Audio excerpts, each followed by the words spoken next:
Halo sahabat semua, selamat datang kembali di channel Hasbi Muhammad dengan konten Bocah Story. Jangan lupa like, komen, dan subscribe agar channel ini makin berkembang, dan selamat menyaksikan.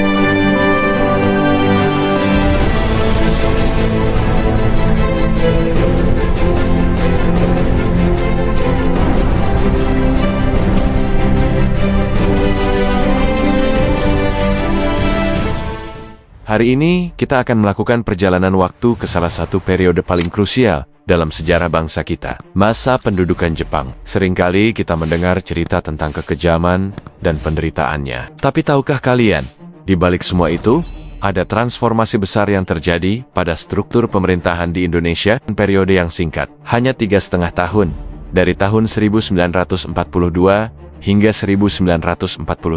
Ternyata meninggalkan jejak yang sangat dalam, dan secara tidak langsung, ikut membentuk fondasi negara kita. Jadi, mari kita mulai dari awal. Pada awal tahun 1942, dunia sedang dilanda Perang Dunia Kedua.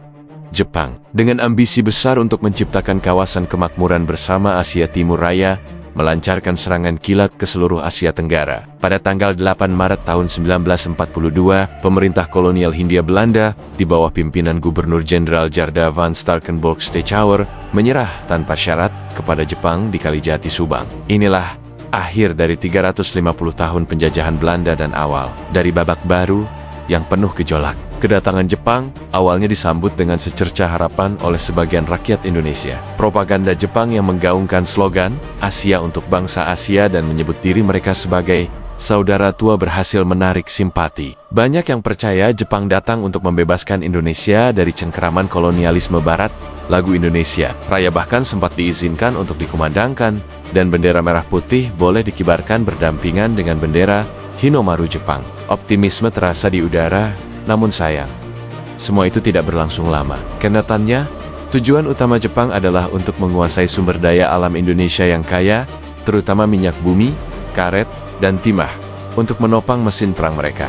Wajah asli penjajahan baru pun segera terungkap. Untuk mengontrol wilayah yang begitu luas, Jepang membagi Indonesia menjadi 3 wilayah pemerintahan militer. Wilayah pertama adalah Sumatera, yang diperintah oleh Angkatan Darat ke-25 yang berpusat di Bukit Tinggi. Wilayah kedua mencakup Jawa dan Madura yang dikendalikan oleh Angkatan Darat ke-16 dengan pusat komando di Jakarta. Dan yang ketiga adalah sisa wilayah Indonesia, termasuk Kalimantan, Sulawesi, Nusa Tenggara, Maluku, dan Papua yang berada di bawah kendali Angkatan Laut II yang berpusat di Makassar. Pembagian ini bukan tanpa alasan. Ini adalah strategi untuk memecah belah dan memudahkan kontrol atas setiap wilayah. Di bawah pemerintahan militer ini, struktur administrasi Hindia Belanda tidak sepenuhnya dihapus. Jepang cenderung mempertahankan birokrasi yang sudah ada, namun menempatkan orang-orang Jepang di posisi-posisi puncak. Sementara itu, posisi-posisi di tingkat yang lebih rendah, seperti bupati, wedana, hingga kepala desa, mulai banyak diisi oleh pribumi. Ini adalah perubahan yang signifikan untuk pertama kalinya. Orang Indonesia mendapatkan kesempatan untuk terlibat langsung dalam administrasi pemerintahan dalam skala yang lebih luas. Ini menjadi semacam pelatihan kepemimpinan dan manajemen pemerintahan yang tak ternilai harganya bagi para tokoh bangsa kita. Pemerintahan Jepang bersifat sangat sentralistis dan otoriter. Semua keputusan penting dibuat oleh komandan militer Jepang. Mereka membentuk berbagai organisasi untuk memobilisasi rakyat demi kepentingan perang. Salah satu yang paling terkenal adalah Romusha, sistem kerja paksa yang mengerahkan jutaan rakyat Indonesia untuk membangun infrastruktur perang seperti jalan, jembatan, dan lapangan terbang. Kondisi kerja yang mengerikan dan kekurangan pangan menyebabkan ratusan ribu orang meninggal. Ini adalah sisi tergelap dari pendudukan Jepang, sebuah luka mendalam dalam memori kolektif bangsa kita. Di sisi lain, untuk mendapatkan dukungan rakyat, Jepang juga mencoba merangkul para pemimpin nasionalis. Tokoh-tokoh seperti Soekarno, Muhammad Hatta, dan Ki Hajar Dewantara yang sebelumnya diasingkan oleh Belanda, dibebaskan dan diajak bekerja sama. Jepang membentuk organisasi seperti Putra, Pusat Tenaga Rakyat, pada tahun 1943 yang dipimpin oleh 4 serangkai, Soekarno, Hatta, Ki Hajar Dewantara, dan K. Hari Mas Mansur. Tujuan Jepang adalah menggunakan pengaruh para tokoh ini untuk membangkitkan semangat anti-Barat dan mendukung upaya perang Jepang. Namun, para pemimpin kita adalah negarawan yang cerdik. Mereka memanfaatkan platform yang diberikan Jepang ini sebagai pedang bermata dua. Sambil berpura-pura bekerja sama, mereka secara diam-diam menggunakan organisasi-organisasi ini untuk menyebarkan gagasan nasionalisme dan mempersiapkan rakyat menuju kemerdekaan. Lewat pidato-pidato yang berapi-api, Soekarno berhasil membakar semangat persatuan dan cita-cita Indonesia merdeka di hati jutaan rakyat. Jadi, Putra yang dimaksudkan sebagai alat propaganda Jepang justru menjadi sekolah politik massal bagi bangsa Indonesia. Selain organisasi sipil, Jepang juga membentuk berbagai badan militer dan semi-militer yang melibatkan pemuda Indonesia. Ada Seinendan atau Barisan Pemuda, Keibodan atau Barisan Pembantu Polisi, dan yang paling penting adalah Peta Pembela Tanah Air yang dibentuk pada Oktober tahun 1943. Peta adalah cikal bakal Tentara Nasional Indonesia. Untuk pertama kalinya, pemuda-pemuda Indonesia mendapatkan pelatihan militer modern yang sistematis, mulai dari taktik perang, penggunaan senjata, hingga strategi kepemimpinan. Tokoh-tokoh militer besar Indonesia di kemudian hari,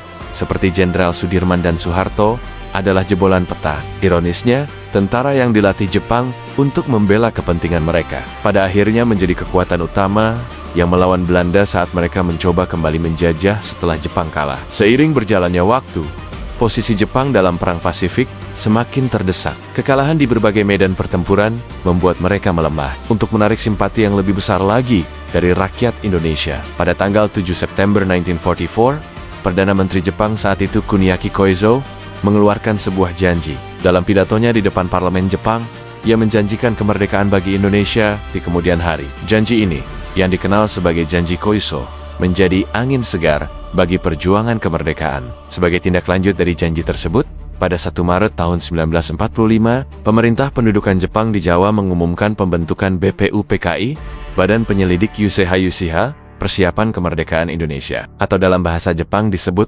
Dokuritsu Junbi Chosakai. Badan ini diketuai oleh Der Rajiman Wedyo Dainingrat dan beranggotakan 67 orang yang terdiri dari berbagai tokoh pergerakan nasional. Tugas utama BPUPKI adalah mempersiapkan segala sesuatu yang berkaitan dengan pembentukan negara Indonesia merdeka. Disinilah transformasi pemerintahan mencapai puncaknya. Dalam sidang-sidang BPUPKI, para pendiri bangsa kita berdebat dan berdiskusi secara intensif untuk merumuskan dasar negara. Pada tanggal 1 Juni 1945, Soekarno menyampaikan pidatonya yang fenomenal, mengusulkan 5 dasar negara yang kemudian kita kenal sebagai Pancasila. Sidang-sidang BPUPKI juga berhasil merumuskan rancangan Undang-Undang Dasar yang kelak menjadi konstitusi negara kita UUD 1945. Proses ini adalah momen di mana cetak biru negara Republik Indonesia mulai terbentuk secara konkret. Dari sebuah gagasan, Indonesia merdeka mulai memiliki bentuk, dasar, dan hukum yang jelas. Setelah BPUPKI menyelesaikan tugasnya, pada tanggal 7 Agustus tahun 1945, dibentuklah PPKI, Panitia Persiapan Kemerdekaan Indonesia atau Dokuritsu Junbi Inkai. PPKI yang diketuai oleh Soekarno ini bertugas untuk melanjutkan pekerjaan BPUPKI dan mempersiapkan pemindahan kekuasaan dari pihak Jepang kepada bangsa Indonesia. Namun, sejarah berjalan lebih cepat dari yang direncanakan. Sehari sebelumnya, pada 6 Agustus, bom atom dijatuhkan di Hiroshima, disusul bom kedua di Nagasaki pada 9 Agustus. Jepang berada di ambang kekalahan total. Melihat situasi ini, para pemuda pejuang yang radikal merasa bahwa kemerdekaan tidak boleh menjadi pemberian dari Jepang. Mereka mendesak Soekarno dan Hatta untuk segera memproklamasikan kemerdekaan tanpa campur tangan Jepang. Puncaknya adalah peristiwa Rengas Dengklok pada 16 Agustus tahun 1945, di mana para pemuda menculik Soekarno dan Hatta untuk menjauhkan mereka dari pengaruh Jepang dan meyakinkan mereka untuk segera bertindak. Akhirnya, setelah melalui perdebatan alot dan dinamika yang luar biasa, pada hari Jumat, tanggal 17 Agustus tahun 1945, pukul 10 pagi, di Jalan Pegangsaan Timur nomor 56 Jakarta, Soekarno didampingi oleh Muhammad Hatta, membacakan teks proklamasi kemerdekaan Indonesia. Sebuah momen sakral yang menandai lahirnya sebuah bangsa yang berdaulat. Jadi, kalau kita lihat kembali, periode pendudukan Jepang memang penuh dengan penderitaan, Romusha, perampasan hasil bumi, dan kekerasan adalah fakta sejarah yang tidak bisa kita lupakan. Namun, di tengah kegelapan itu, ada hikmah yang bisa kita petik. Secara tidak sengaja, Jepang telah membukakan jalan bagi Indonesia menuju kemerdekaannya. Mereka menghancurkan mitos superioritas bangsa Eropa, memberikan pengalaman administrasi pemerintahan kepada kaum pribumi, melatih cikal bakal tentara nasional kita, dan yang terpenting, menyediakan panggung bagi para pendiri bangsa untuk merumuskan dasar-dasar negara. Tanpa adanya periode transisi ini, mungkin jalan kita menuju kemerdekaan akan berbeda. Transformasi pemerintahan yang terjadi dari sistem kolonial Belanda ke pemerintahan militer Jepang, yang kemudian membuka ruang bagi persiapan kemerdekaan, adalah sebuah babak yang sangat penting. Ini adalah bukti bahwa sejarah seringkali berjalan dengan cara yang tak terduga. Sebuah periode penjajahan yang kejam ternyata juga menjadi kawah candra di muka yang menempa lahirnya Republik Indonesia. Terima kasih sudah menonton video ini sampai akhir. Semoga cerita ini bisa memberikan kita perspektif baru tentang salah satu periode paling menentukan dalam sejarah kita. Jangan lupa untuk like, komen, dan subscribe agar kita bisa terus belajar bersama. Sampai jumpa di video selanjutnya.